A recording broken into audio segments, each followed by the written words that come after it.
Judge fined Jasmine Crockett $500 for being late, only to discover she's a legal genius. Jasmine Crockett's morning began with silent precision. She didn't perform confidence. She embodied it. Navy blazer, crisp white blouse, and sharp black slacks. Every detail deliberate. Hair tied back, banana and coffee in hand, she checked her docket. One minor case, one simple error. A billing dispute over her family's truck shop. Nothing big. She expected to be in and out in 15 minutes. She pulled into traffic as NPR murmured in the background, the BMW gliding past quiet streets. But Jasmine wasn't watching the town. Her mind was locked on the case. Documents memorized, invoices reviewed, every clause double-checked. She wasn't just prepared, she was ready to dismantle the dispute like a seasoned attorney, even if she'd never set foot in law school. But 10 minutes outside town, her car's Bluetooth lit up with a name she didn't expect to see before noon. Michael Reynolds. Her thumb tapped the screen. "Jasmine, it's bad," Michael said, his voice clipped. "The Gulf of America decree is spiraling. We're 5 headlines deep and getting torched from both sides. I need you on this now." She blinked hard. That name, Gulf of America, was trouble from the start. Renaming the Gulf of Mexico had been a political landmine, and she had warned them. But now it was her job to contain the fallout. "How fast?" she asked. "I need a legal forward media response in 45 minutes, Michael snapped. "And Jasmine, don't miss. This is going global." The line clicked off before she could answer. Her hands tightened around the wheel. She glanced at the time. Court was set for 9:30. She had 25 minutes. Not enough for both. Not safely, not cleanly. But she didn't hesitate. She made a hard right onto a side street, pulled into the lot of an empty cafe, and killed the engine. The laptop came out like a weapon. She connected to her hotspot, cracked open the decree, scanned the backlash, and started writing. Her fingers moved fast. Faster. Pulling from legal briefs she'd memorized. Constitutional phrasing she'd internalized.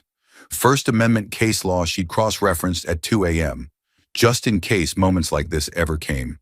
Her mind fractured into 4 directions: media optics, legal precedent, tone calibration, and factual defense. And she juggled all of it with terrifying grace. The car around her was silent, a command center in motion. Minutes fell away like leaves. When she hit send, her wrists ached. She looked up. 9:41 a.m. Her heart stopped cold. The courthouse was 10 minutes away. She didn't scream. She didn't curse. She closed her laptop, tucked it away, put the car in drive, and moved. Her breath came short and shallow as her tires rolled over asphalt. She hated this, not because she was late, but because she knew how people like Grayson interpreted lateness when it came from people like her. He wouldn't see the hours she spent defending national policy. He wouldn't care that she just held the line for the president. No, all he'd see was a young black woman walking in late with a fancy title and a polished suit. And to men like him, that was a challenge. One he would want to punish. She parked with the engine still running, yanked the keys, and sprinted up the steps. Her court file was under her arm, her phone buzzing in her pocket. A single message from Michael flashed on screen. That was perfect. Nailed it. Jasmine didn't smile. She pushed the courtroom doors open with the quiet dread of someone who knew she was walking into a trap she didn't set, but would still be blamed for. She was 15 minutes late, and it was about to cost her far more than $500. It was about to cost someone their illusion of untouchable power. Judge Edward Grayson had presided over Plesto Municipal Court for nearly 3 decades, and not once had he considered himself anything less than the embodiment of order. At 62, his black robe hung from his shoulders like armor, his silver-rimmed glasses positioned with militaristic precision on the bridge of his nose. He didn't just run his courtroom, he ruled it. Every morning, he arrived precisely at 8:45, sipped a cup of black coffee without sugar, and mentally cataloged the day's docket as if preparing for war. He was old school to the bone. Punctuality was sacred, decorum was non-negotiable, and power belonged to those who had earned it, or in his eyes looked like they had.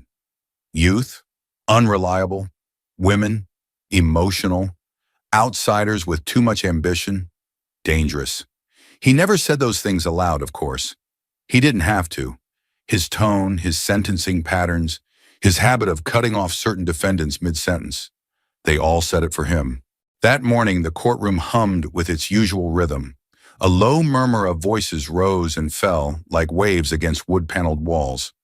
A man in a tailored gray suit had arrived late, 11 minutes by the court clock, but Grayson waved it off with a curt nod. "Mr. Langston, you're on time enough." Moments later, a middle-aged woman slipped in behind him, breathing heavily and clearly flustered. No fine, no lecture, just a tired sigh from the bench and the flipping of a page. Grayson was efficient, if nothing else. He liked to keep the docket moving. But then the double doors creaked open again, and Jasmine Crockett stepped inside. She didn't stumble. She didn't rush. She entered like she owned the moment, not out of arrogance, but out of quiet necessity. Her eyes scanned the room with precision, landing on the bailiff, then the clerk, then the judge himself. She moved with the confidence of someone used to high-stakes rooms. But this wasn't the White House press briefing room. This was Grayson's kingdom, and he didn't like uninvited royalty. He froze mid-sentence, silencing the defendant in front of him. His eyes locked onto Jasmine like a missile. "Miss Crockett," he said, voice slicing through the murmurs, "step forward, now." The room fell quiet. Chairs creaked as heads turned. Jasmine stepped to the podium, posture poised, briefcase firm in her grasp. Grayson's eyes narrowed. "Your hearing was scheduled for 9:30. It is now 9:51. His voice was ice wrapped in steel. "Do you believe your time is more important than the court's?" Jasmine opened her mouth to speak, but the judge raised his hand before she could utter a word. "Spare me the excuses. Traffic, emergencies, alarm clocks. I've heard them all.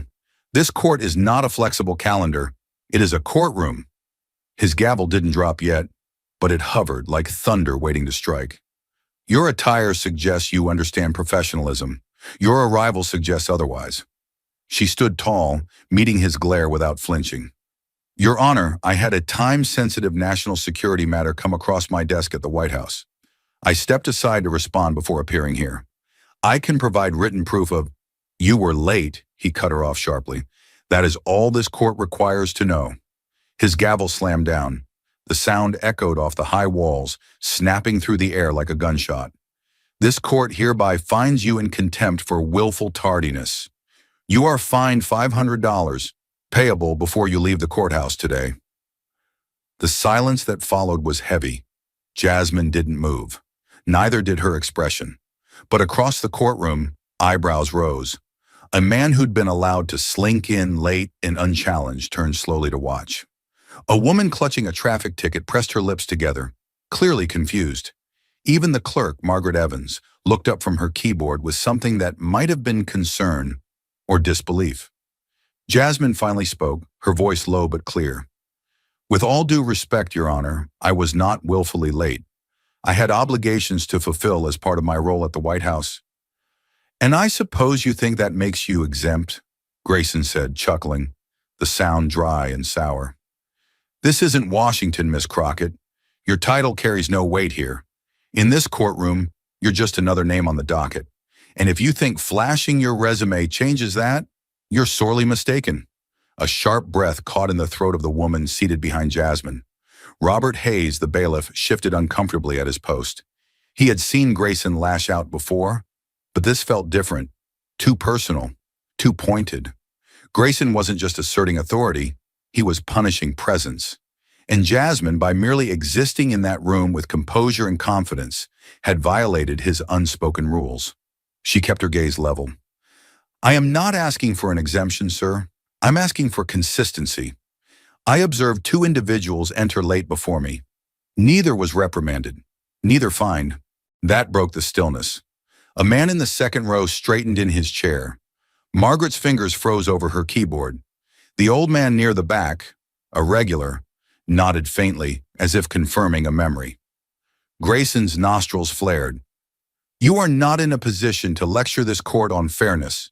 The decision stands." Jasmine didn't blink. She didn't breathe heavily or bristle. Her strength was quiet, and it came not from defiance, but from discipline. The kind you earn after years of being underestimated in rooms full of men who thought degrees made them smarter. Slowly, she reached into her leather case and pulled out a folded document. No theatrics. No words wasted. The White House seal gleamed faintly on the printed page. She placed it gently on the podium, like she was dropping a chess piece. The room didn't yet know they were in check. "Your Honor," she said, her voice clear and tightly controlled, "I respectfully request this email be entered into the court record." Grayson didn't move.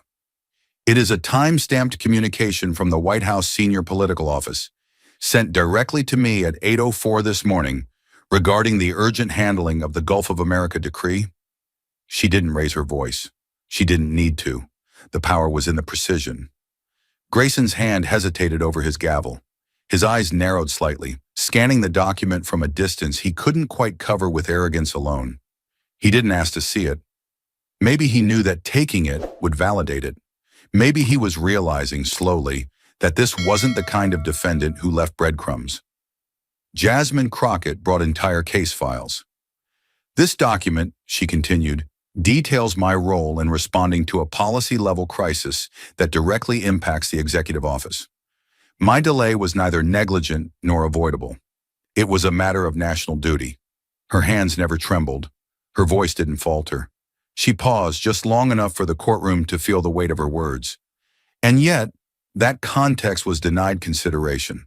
While others arrived late without consequence, I was fined immediately and publicly. The discrepancy is clear. Margaret Evans stopped typing. The sound of her clacking keys had been the room's white noise. And now the silence left behind buzzed louder than any sentence. She looked up, her mouth slightly parted, eyes flicking between the judge and Jasmine, as if seeing both for the first time. Across the room, Bailiff Robert Hayes straightened by half an inch. He didn't speak. He never did. But his posture changed, his gaze sharpened. He had served beside Judge Grayson for 15 years. But something about this moment was different. Jasmine wasn't just smart. She was exact. And she wasn't attacking. She was diagnosing. Jasmine drew a breath, then continued, steady as a prosecutor. "I understand this courtroom values order and punctuality, but I submit to the court that selective enforcement of that standard is not order. It is inequity." The temperature in the room dropped. A woman in the front row shifted in her seat. A man by the aisle exhaled slowly. "In the last 40 minutes, I have witnessed at least 2 individuals arrive after the scheduled time. Both were male. Both were over 40. Neither received admonishment. That fact matters, because justice must not only be impartial, it must be consistent." Her tone didn't waver. It didn't accuse. It illuminated, like a flashlight in a dark corridor. Grayson's lips pressed together. He looked down, perhaps to avoid the dozens of eyes now studying his every movement. This was no longer just a courtroom. It had become a theater, and his role was shifting from sovereign to subject. "This courtroom," Jasmine said, softening only slightly, "is meant to reflect the integrity of the system it represents. And right now, the scales feel tilted, not by accident, but by omission."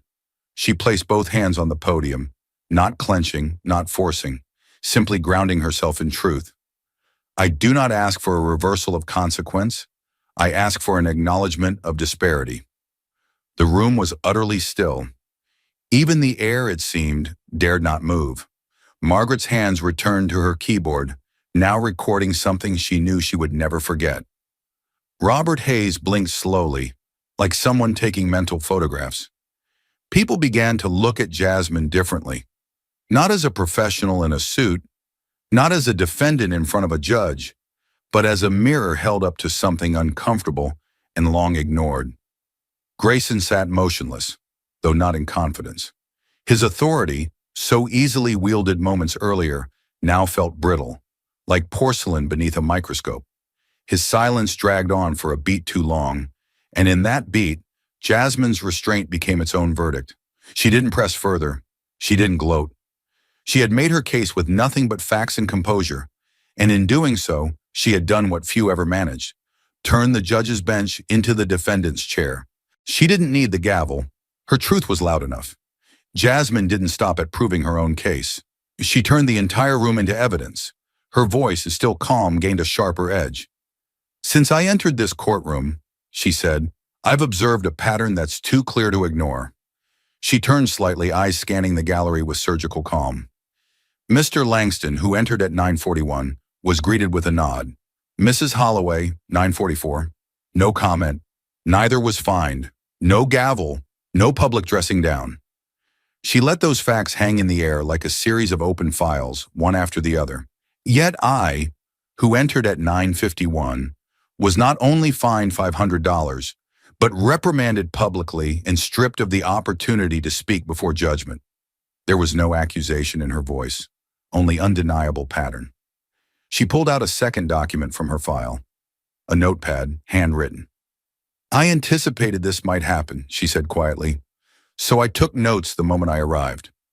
The sound of paper sliding against wood was soft, but in that room, it may as well have been thunder. "I noted timestamps, names, the judge's responses, or lack thereof, and the tone of voice applied in each case." Margaret Evans' eyes widened. She had seen lawyers flustered, arrogant, and argumentative. But this was control, pure surgical control. Jasmine wasn't reacting. She was documenting, like a journalist, like a prosecutor, like someone who knew exactly what she was doing. Robert Hayes, the bailiff, turned slightly toward the judge.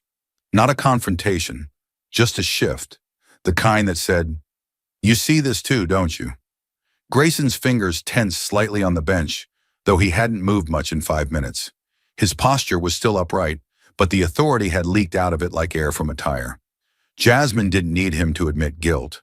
She only needed him to sit still while the room watched the imbalance unfold. Judge Grayson stared at her in silence, the edges of his authority beginning to curl like old paper near a flame.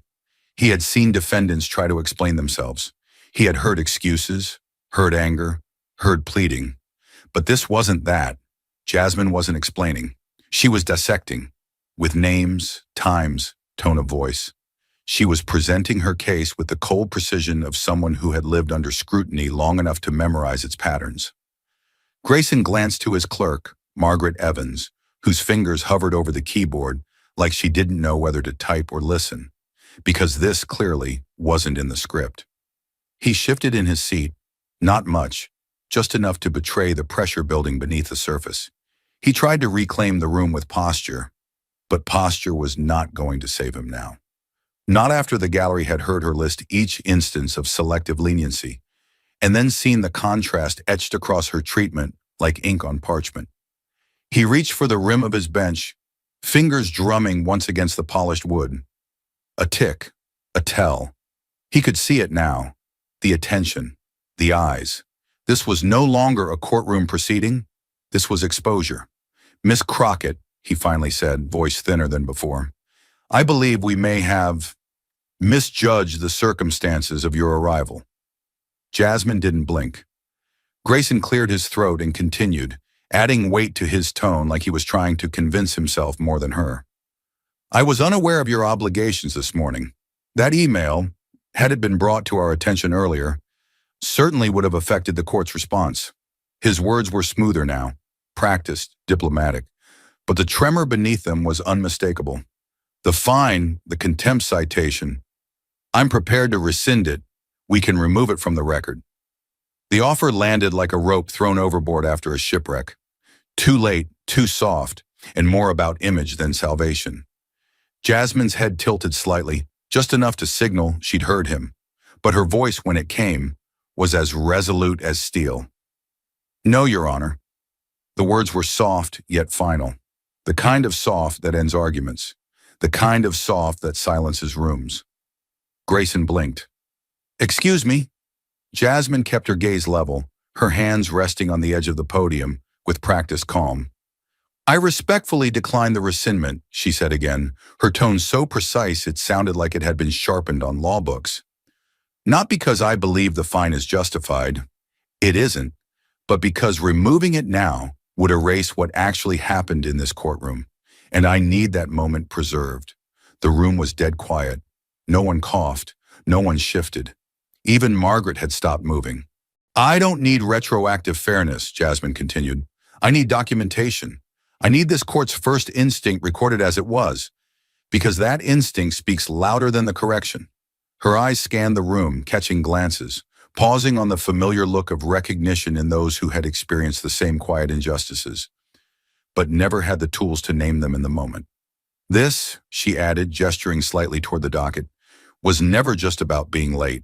It was about being seen as less than, immediately, automatically, and without the dignity of context. She turned back to Grayson, not with anger, but with precision. That context mattered the moment I walked into this room, and your decision to disregard it before I said a single word is the very reason I won't accept its erasure now. Grayson looked like a man slowly realizing he'd stepped onto the wrong side of history in real time. He tried to recompose, but the courtroom had already made its judgment, and it wasn't his. The authority that once flowed effortlessly from his bench had retreated, replaced by a silence so charged it felt electric. He tried one last defense. "Miss Crockett, please understand, the court's intention was never to discriminate. The circumstances were—" She cut him off without raising her voice. "The result speaks louder than the intention." That line landed like a blow. Even Robert Hayes, the ever-silent bailiff, blinked once and looked toward her. The kind of look reserved for someone who just said what everyone else had never dared. Jasmine let the silence hold for a beat longer, letting the room absorb it, and then, with poise that didn't ask for permission, she stepped back from the podium. She had just turned a courtroom into a record, and the judge into a footnote. Jasmine didn't wait for approval. She reached into her bag with the grace of someone retrieving a weapon, not a wallet. The air in the courtroom changed, no longer thick with accusation, but sharpened with purpose. She pulled out a sleek, black checkbook and laid it flat on the podium with a calm that made everyone hold their breath. The sound of the cover flipping open was almost delicate, but to those watching, it might as well have been the sound of a trigger cocking. She clicked her pen once, twice, then she began to write, slowly, deliberately, each stroke of the ink like a verdict. Grayson watched, stiff as marble, his lips parted just slightly as if unsure whether to speak or let her finish. Margaret Evans, the clerk, remained still behind her keyboard, her eyes locked on the unfolding moment like she knew she'd be recounting this for years. Even Robert Hayes, the bailiff who rarely reacted to anything, had taken a full step forward, his jaw set, his hands now loosely at his sides. The atmosphere wasn't just tense, it was historic. Jasmine was no longer reacting to injustice, she was codifying it. She finished the last digit, signed her name with calm confidence, and tore the check from the book with a clean, quiet rip. No flair, no drama, just control. Then she stepped forward, walked across the courtroom floor like a woman delivering evidence to a federal inquiry, and placed the check in front of Margaret. "Here," she said. Her voice didn't shake. $500 paid in full. Let the record reflect, not that I agreed with the ruling, but that I obeyed it for the sake of proving it." The room froze. Margaret reached out hesitantly, almost reverently, taking the check like it was a sacred object. For a moment, the two women simply looked at each other. No words exchanged, but something deeper passed between them. Margaret nodded ever so slightly, her throat working as if she'd swallowed emotion she wasn't allowed to show. Then she looked down and logged the payment. With every keystroke, she wasn't just updating a court record, she was preserving a moment that would ripple far beyond that courtroom. Jasmine turned back toward the gallery, her eyes sweeping across the room. "I could have walked out with the fine dismissed," she said, her tone never rising above conversational, yet carrying the weight of command. But then this moment, the initial judgment, the unequal treatment, the instinctive reaction, it all would have disappeared like it never happened. And that's how injustice survives. It vanishes. It hides in corrections and apologies. She took one step forward. Not this time. No one moved. Even Grayson said nothing. He looked like a man who had run out of tools. His authority hadn't just been challenged, it had been repurposed, turned against the very hierarchy it stood on. He had tried to extinguish a fire with an apology, and instead, Jasmine had set the entire room ablaze with truth. I paid this fine not because it was just, Jasmine continued, but because it gives me the one thing this system can't erase. Proof. You can't redact a check. You can't unlog a payment. And you can't unsee what everyone here just witnessed. Her words were calm, but they struck like thunder behind glass. So yes, let the court record show the payment. Let it reflect what happens when procedure becomes prejudice. Let it exist on paper so that the next time someone questions whether bias is real, we don't have to debate it. We can just show them this. She returned to her place behind the podium like a general returning to her command post after delivering the final blow. And still, not a word from the bench. Grayson looked down at his notes, then up again, his mouth dry, his expression unreadable. But it was too late. The control he once wielded had been redefined by the very person he tried to reduce. In that moment, Jasmine Crockett didn't just pay a fine, she made history. Margaret Evans sat behind the court's elevated desk, her fingers poised above the keyboard, but unmoving. For a full 10 seconds after Jasmine spoke, she couldn't type a thing. Her breath sat at the base of her throat like a lump of stone. She could still feel the warmth of the check in her palm, still see the dark ink of Jasmine's signature where it carved across the page like a final line in a battle that should never have happened. Her job, and for 12 long years, had been to record the proceedings with neutrality. She was the stenographer of the system, not its conscience. But in that moment, she realized neutrality had protected far too many of the wrong people for far too long. She looked at Jasmine, standing tall and still, and something deep in Margaret's chest began to stir. Not anger, not even guilt. Recognition. Jasmine hadn't exposed something new. She had exposed something Margaret had buried under protocol and routine. Slowly, Margaret's eyes drifted to Judge Grayson, his hands flat on the bench, his jaw locked in that familiar angle of righteous silence. She had seen that jawline tighten 100 times before, and now, for the first time, she started to wonder. What had she missed? Or worse, what had she accepted? The memories began bleeding in like ink through parchment. A college student 2 years ago, 19, flustered, late because of a broken-down car. Grayson fined her $350 without letting her finish her sentence.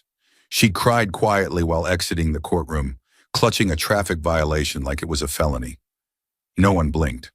A month after that, a man in a Brooks Brothers suit, easily late by 20 minutes, explained he'd been on a call with his firm. Grayson chuckled, waved it off. "Get that billable hour, son," he'd said. Margaret remembered typing those exact words, her fingers suddenly heavy on the keys. There was the pregnant woman who had asked to sit during testimony, and Grayson had refused, demanding she stand like everyone else. She'd gone pale, nearly collapsed. The judge never looked up from his file. Margaret had kept typing, because that's what she did. She typed, she documented, she didn't question. Until now. Now the weight of those keystrokes clawed their way back through her memory. Every uneven reprimand, every glance Grayson gave to a young man in a hoodie, suspicious before the boy had even spoken. Every second chance granted to men in ties, and every harsh warning given to women with trembling hands. She had sat in this seat through all of it. But Jasmine had shattered the illusion that it was just how courts worked. Margaret wasn't watching routine anymore. She was watching a pattern, and it had a name: injustice. Her hand trembled as she reached for the logbook tucked in her desk drawer. She hadn't touched it in months. Her personal ledger, where she jotted oddities too subtle for the official record. She hadn't planned to keep track of bias. She just noticed. A few lines at first, a questionable ruling, a difference in tone. But over time, the entries multiplied. They clustered. They told a story. One she had tried not to finish. She flipped through the pages now, her heart knocking against her ribs like fists on a locked door. June 2019, defendant, black 22, fined $600 for lateness, no record of prior offense. October 2020, defendant, white, 48, arrived 14 minutes late, no fine. Judge apologized for tight schedule.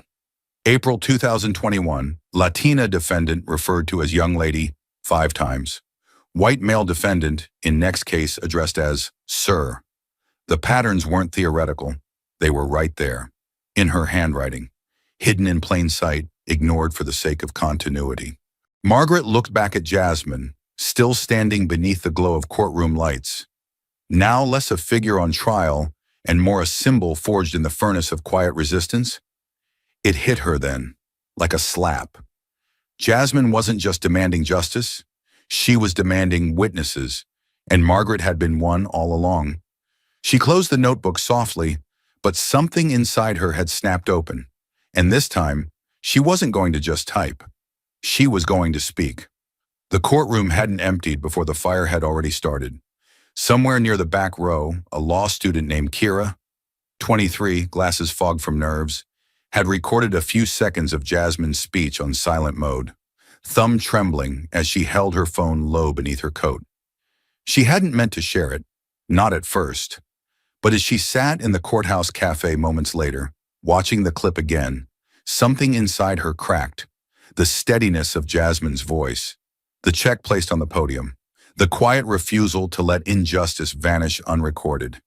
It didn't feel like just a courtroom scene. It felt like a turning point. Her hands moved before she had time to doubt. Tweet posted. #LegalGenius. Subtext. I just watched a young black woman dismantle a biased courtroom with nothing but her voice, evidence, and courage. I'll never forget it. 30 likes, then 200, then over 5,000 in under an hour. The video was blurry, grainy, the lighting uneven, the audio slightly off, but none of that mattered. What mattered was the power, Jasmine's poise, her refusal to let the judge erase what had happened. The hashtags multiplied like sparks from dry brush. Justice for Jasmine, bias in the bench, $500 of truth. Influencers reposted it. Civil rights attorneys shared it. Journalists DM'd Kira asking for the full version. Within 3 hours, the story had escaped New Hampshire and gone national. By evening, screenshots of Jasmine standing before the judge, eyes level, hands steady, were being shared with bold white captions overlaying her quotes. I don't need retroactive fairness. I need documentation. Her voice, calm and devastating, was now looping across Twitter, TikTok, Instagram. People didn't just admire her. They saw themselves in her. Every underpaid intern, every overlooked student, every professional whose competence had ever been questioned because of their age, gender, or skin. Jasmine had taken on the courtroom like it was a press conference, and now the entire country was leaning in. At a local TV studio, reporter Jonathan Lee scanned the footage with his producer. This isn't just a court clip, he muttered. This is a cultural bomb. That night, he opened the Channel 7 broadcast with it. A courtroom in Plesto, New Hampshire, has become the unlikely epicenter of a national conversation about bias in the justice system. At the center of it all, Jasmine Crockett, a senior White House communications advisor, who chose to pay an unfair fine in full, not to submit, but to expose. The moment aired, then it exploded. News anchors quoted her on live television. Civil rights groups issued statements of solidarity. An op-ed in The Atlantic was published within 24 hours, titled The Silence She Shattered. People wanted to know more, not just about Jasmine, but about Judge Edward Grayson. His name trended by midnight. #GraysonGate. Soon, former defendants came forward. One by one, stories poured out. Stories of being rushed, dismissed, fined, ignored. The pattern Jasmine had exposed wasn't isolated. It was a system, and it was rotting. In her apartment that night, Jasmine sat on the edge of her couch, phone vibrating nonstop beside her. She hadn't posted a thing. She hadn't needed to. The world had spoken for her. A pinned tweet showed her face beneath the headline. She paid the fine. Then she made it matter. The comments below were a mix of admiration and ignition. I've never felt so seen. She didn't just speak for herself. She spoke for all of us. One comment stood out. It read, if Rosa Parks had a smartphone, this is what it would have looked like. And Jasmine, she didn't smile. She didn't celebrate. She simply looked at the screen and whispered to herself, now they're listening. Because she knew This was just the beginning. By the time Jasmine walked through the security gates at the West Wing, her phone had already buzzed 87 times. The screen lit up like a warning flare. Emails from legal advocacy groups, voicemails from state senators, Instagram DMs from law students across the country. She didn't have time to read them all. Didn't need to. The subject lines alone told the story.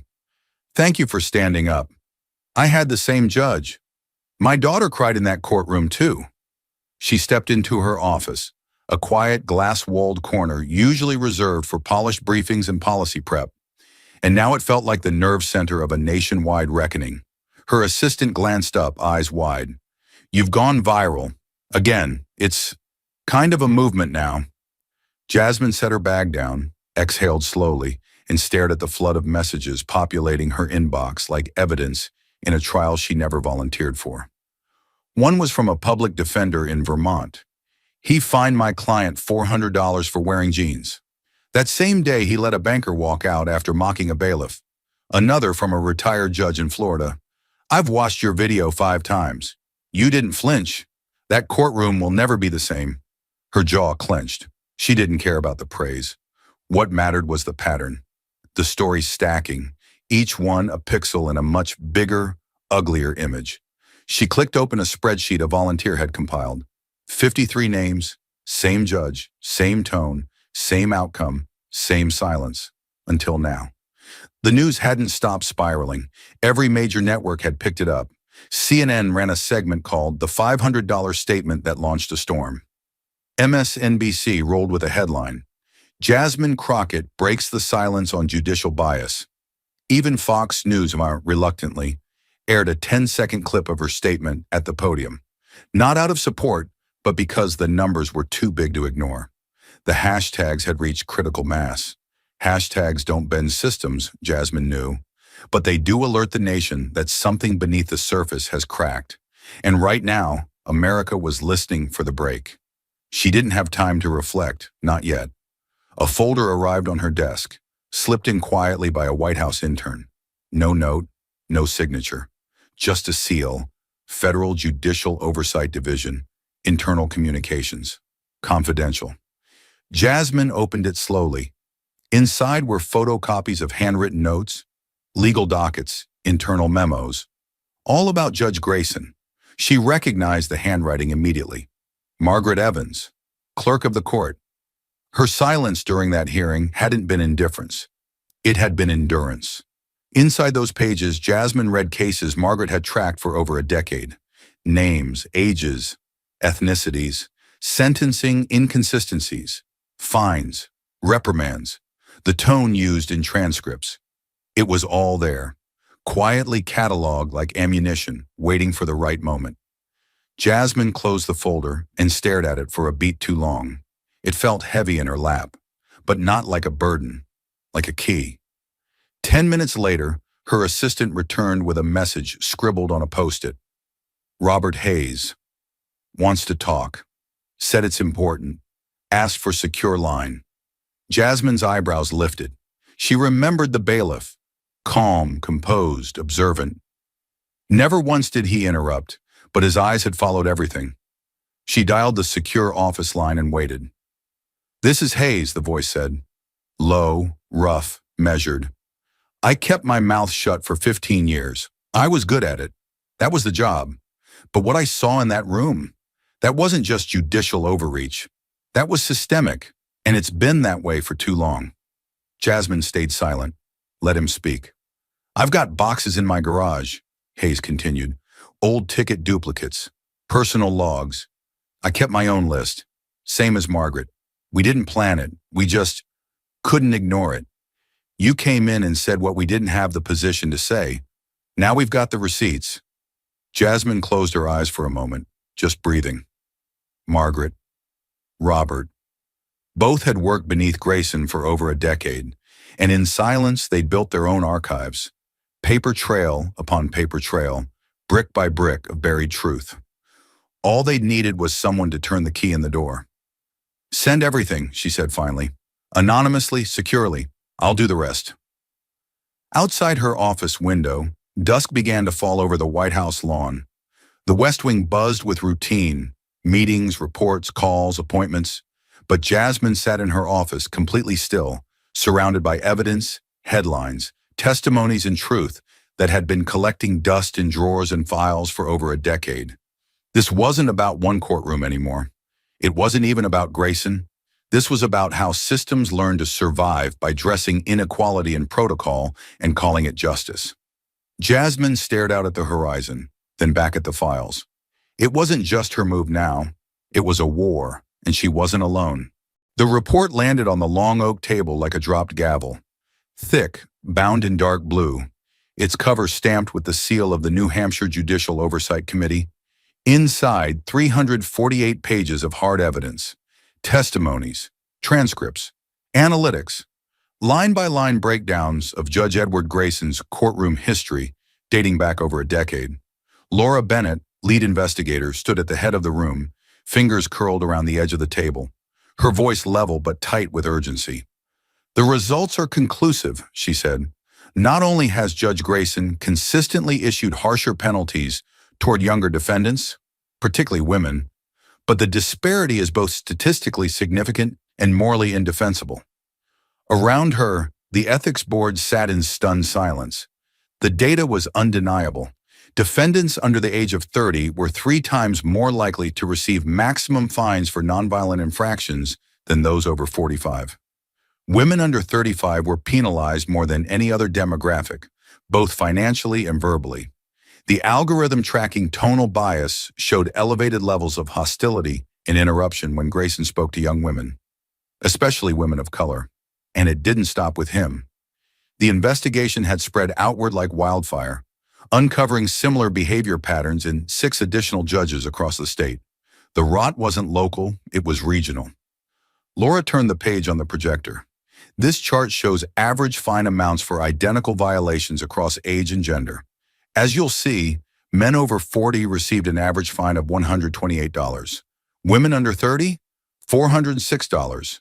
Same charges, same courtroom, same judge. A wave of quiet gasps swept the room. Even the most seasoned board members shifted in their chairs. The disparity isn't random. It's consistent, predictable, and now, provable. The most damning pages weren't the charts. They were the transcripts. Grayson saying, "Try being on time next time, sweetheart," to a 22-year-old first-time offender. Grayson asking a young mother, "Do you even have a real job?" while refusing to consider her request for a payment plan. And yet, in case after case, middle-aged white men were met with leniency, even jokes. Grayson didn't just enforce the law, he shaped it to his perception of worth, and too often, worth was determined by power, polish, and the privilege of looking like him. The report's final pages expanded the lens. From county to county, similar patterns emerged, less overt, but no less damaging. Judges who never used slurs but showed disproportionate sentencing. Judges who granted continuances based on gut instinct, instincts that consistently favored older, whiter, wealthier defendants.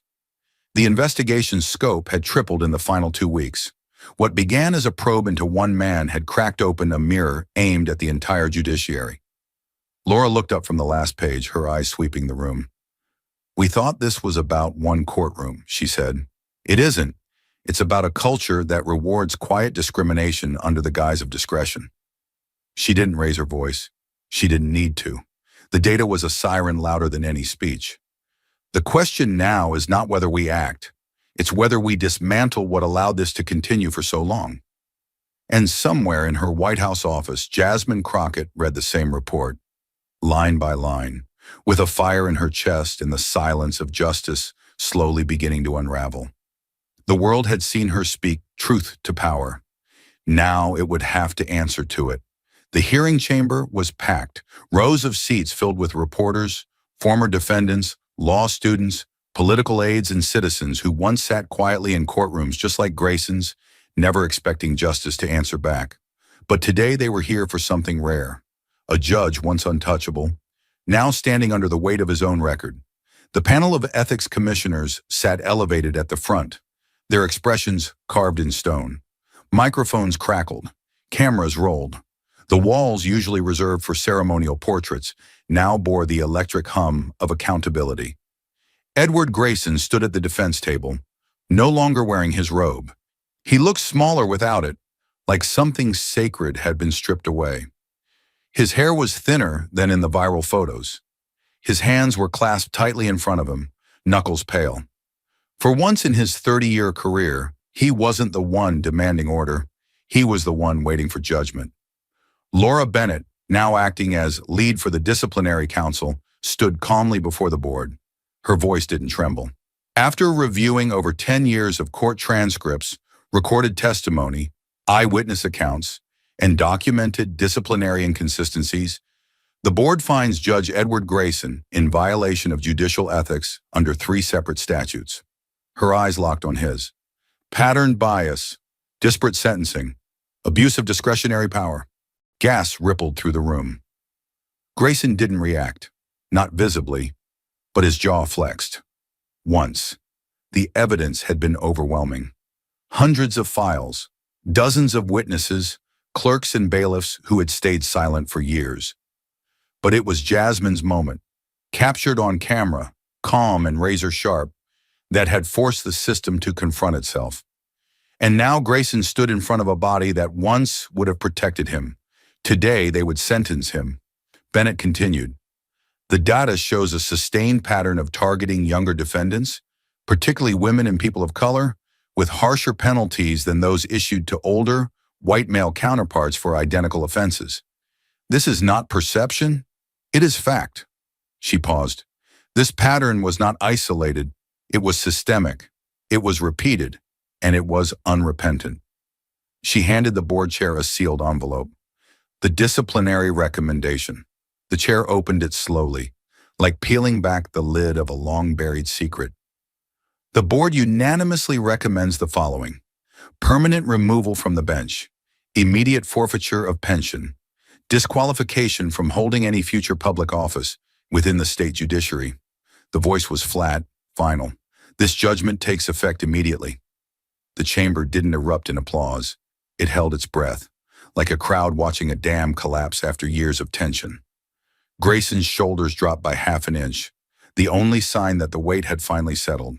He didn't argue. He didn't protest. He knew. Deep down, he had always known that the robe had shielded him longer than it should have. In the second row, a woman once fined $600 for arriving 7 minutes late closed her eyes and exhaled. Beside her, the law student who first posted Jasmine's video tightened her grip on her phone, still recording, still bearing witness. And in a corner of the room, unseen by most, Margaret Evans stood with a closed folder in her arms, the last entry already written. Next to her, Robert Hayes nodded once, arms crossed, his expression unreadable. Edward Grayson was escorted from the chamber by 2 uniformed officers. No handcuffs, no ceremony. Just the slow, irreversible walk of a man whose legacy had been rewritten, not by violence, but by truth. And far away, in a quiet West Wing office, Jasmine Crockett watched the live stream without blinking. Not in celebration, but in confirmation. Justice, for once, hadn't just spoken. It had listened, and it had finally answered. But the story didn't end with a fallen judge. It was only the beginning. And soon the system that once silenced Jasmine Crockett was now calling on her to help rewrite it. The hearing chamber at Capitol Hill was silent as Jasmine Crockett stepped up to the microphone. The nameplate in front of her read, Senior Advisor, White House Communications. But today, she wasn't speaking as an official. She was speaking as someone who had walked through fire in silence and come out speaking for everyone who had been dismissed, belittled, or buried under the weight of procedural injustice. She adjusted the mic, took one breath, calm and deliberate, and then began. Thank you, Madam Chair. Members of this committee, my name is Jasmine Crockett, and 3 months ago I was fined $500 in a municipal courtroom, not because I broke the law, but because I challenged how it was being applied. Her voice was clear, resonant, cutting through the room like a scalpel through pretense. I didn't raise my voice. I didn't disrespect the bench. I presented documentation. I named the disparity, and I paid the fine, not to escape it, but to expose it. Several members of Congress leaned forward. The room was packed. Live streams buzzed with comments. Thousands watched online. Students, judges, journalists, everyday citizens who had shared the hashtags that carried her voice across the country. But here, Jasmine wasn't trending. She was testifying.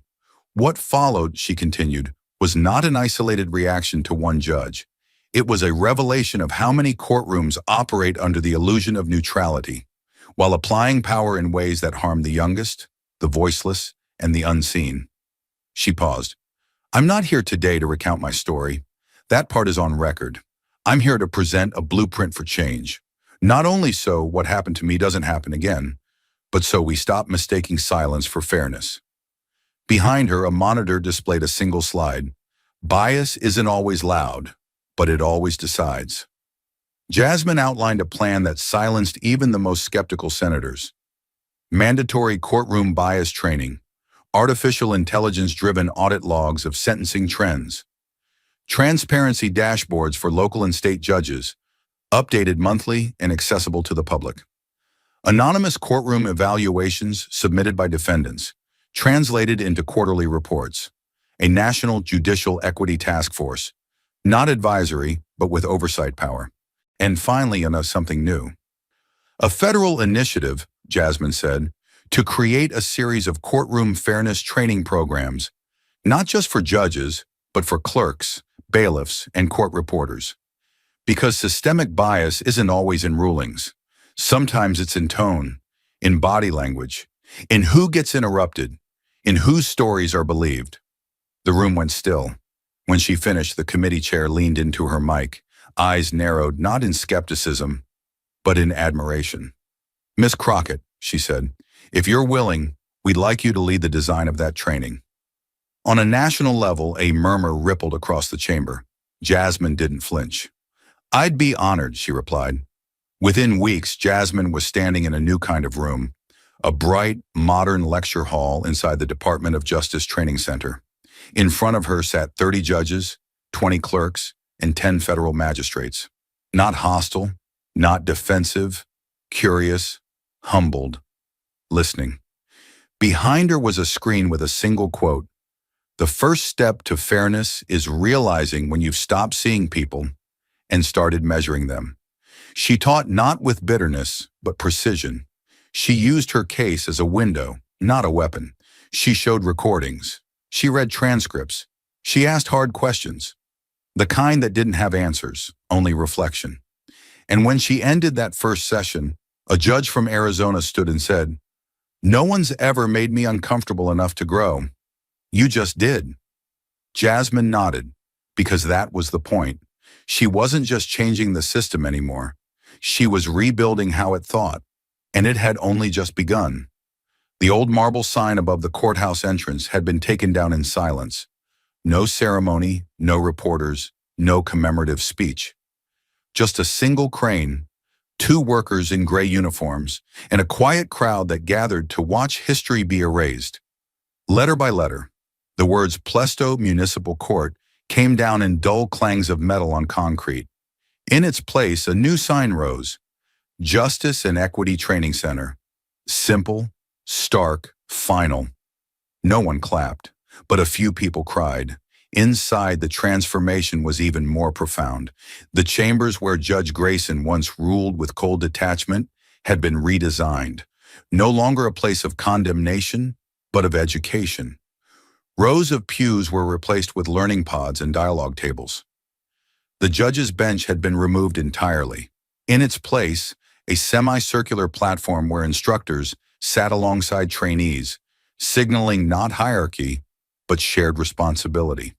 The stained oak walls that once muted voices now held screens, streaming case studies, historical failures, and real-time simulations of courtroom interactions. The symbol of authority had been replaced by a symbol of awareness, and at the center of it all stood the woman who'd sparked the transformation, Jasmine Crockett. She walked the halls like someone returning not to a battleground, but to the site of rebirth. Her heels clicked on polished floors that no longer echoed intimidation, but curiosity. She now taught a course titled Ethics in Action, recognizing and rebuilding bias in real time. Each session was packed, not just with aspiring judges and clerks, but with everyday people, bus drivers, high school teachers, former defendants. The line to attend her lectures stretched into the street, past the corner where she had once parked her car the morning Grayson tried to silence her. Her first lecture was standing room only. Jasmine stood beneath a banner that read, "The power of procedure begins with people." She looked out at the crowd, wide-eyed students, veterans of courtrooms both as professionals and as victims, and one young woman who reminded her of herself 5 years earlier, notebook trembling in her lap. Jasmine didn't open with credentials. She didn't recount the viral video. She began with a single sentence. "I paid $500 to teach this class." The room froze, just long enough for them to understand what she meant. "I paid it," she said, "so it couldn't be buried, so the story couldn't be rewritten, so I could stand here, not as someone who won, but as someone who chose to make it matter." From that moment on, every word landed like a strike of truth. She dissected the anatomy of subtle bias. She replayed court transcripts and asked the room, "Did you hear the difference in tone?" She trained future judges to recognize when their own reactions weren't rooted in the law, but in assumption. She walked them through emotional bias, demographic blind spots, the cost of eye contact, and the danger of not listening. But it wasn't just theory. She brought in real defendants from old cases, men and women who had once been silenced by protocol. They told their stories. Some cried, some couldn't finish, but every session ended with applause. Not because they were dramatic, but because they were finally heard. Outside the center, new policy took root. The Judicial Bias Reporting System, launched as a pilot in 4 districts, had received over 200 submissions in its first month. All anonymous, all verified. Each report was followed up by a triage team of lawyers, social workers, and judicial reviewers. Some reports were small. "Judge refused to let me explain my missed hearing before issuing fine." Others were chilling. Female defendant called emotional and told to calm down by magistrate mid-statement. Every one of them mattered. For the first time, there was a paper trail for injustice. Not just justice. The system had never had this level of transparency.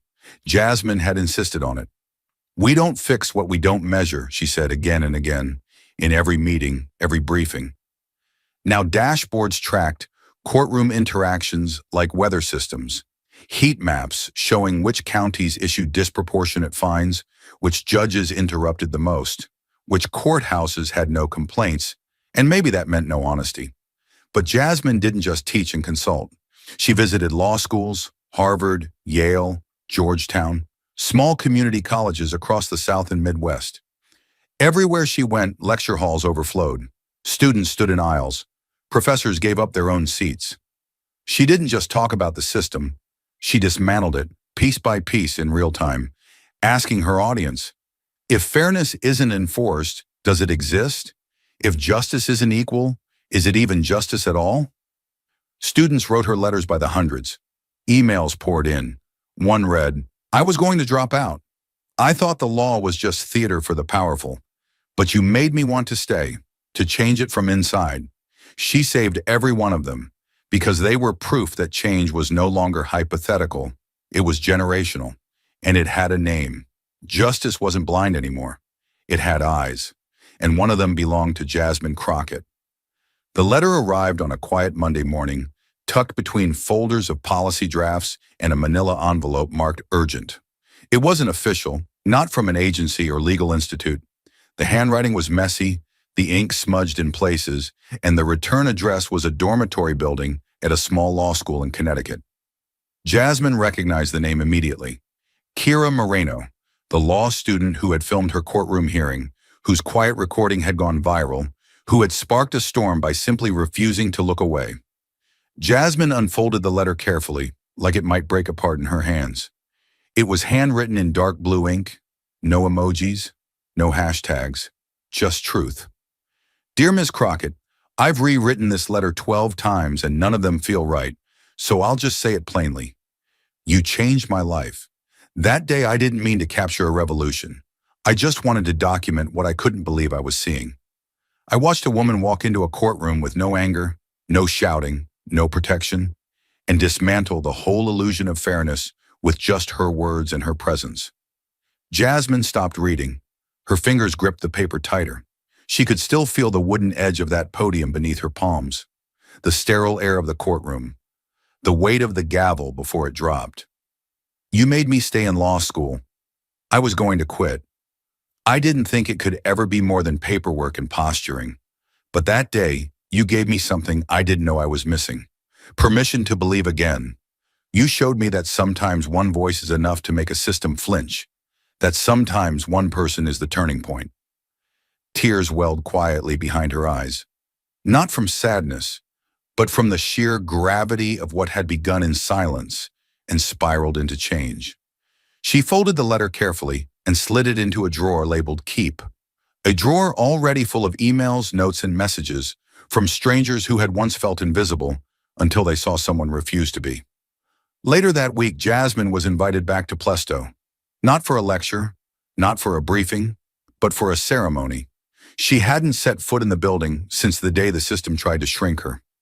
Now the same steps she once climbed under pressure were lined with fresh stone, the air filled not with tension, but reverence. The halls had been renovated, restructured, but the biggest change wasn't in design, it was in intention. Inside the main atrium, where Grayson's portrait once hung, a new plaque had been installed.